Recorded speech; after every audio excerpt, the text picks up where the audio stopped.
राज्याच्या राजकारणातील दोन प्रमुख चेहरे एकनाथ शिंदे आणि संजय राऊत.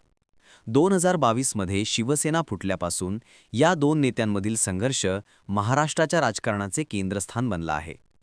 शिंदे गट सत्तेवर, बाळासाहेबांची शिवसेना आणि धनुष्यबाण चिन्हावर दावा सांगत राज्याचे मुख्यमंत्रीपद भूषवणारे एकनाथ शिंदे, आपल्या निर्णयांवर ठाम असलेले आणि सातत्याने आपणच खरी शिवसेना हे सिद्ध करण्याच्या प्रयत्नात असलेले नेतृत्व. आणि दुसरीकडे उद्धव ठाकरे गट. या गटाचे सर्वात धारदार आणि आक्रमक आवाज म्हणजे संजय राऊत. राऊत यांच्या शब्दांमध्ये नेहमीच थेट आणि टोकदार टीका असते. रोज सकाळी त्यांची पत्रकार परिषद होते आणि त्यात शिंदे गट आणि भाजपवर गंभीर आरोप केले जातात. अलीकडेच राऊत यांनी पुन्हा एकदा मोठा दावा केला.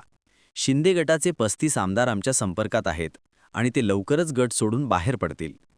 इतकंच नव्हे तर भाजपचेच नेते यासाठी मदत करत असल्याचं त्यांनी ठणकावून सांगितलं. या आरोपांना शिंदे गटाकडून लगेच उत्तर दिले जाते.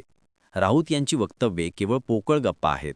ते रोज सकाळी उठून खोटे दावे करतात, अशा शब्दांत त्यांच्यावर पलटवार केला जातो. सत्तेचे राजकारण आणि शब्दांचे युद्ध. एका बाजूला मुख्यमंत्रीपदाची खुर्ची तर दुसऱ्या बाजूला दररोज होणारी पत्रकार परिषद. शिंदे आणि राऊत यांचा हा संघर्ष महाराष्ट्राच्या भविष्यातील राजकारणाची दिशा ठरवत आहे. आणि ह्या राजकीय नाटक्यावर संपूर्ण राज्याचे लक्ष लागून आहे.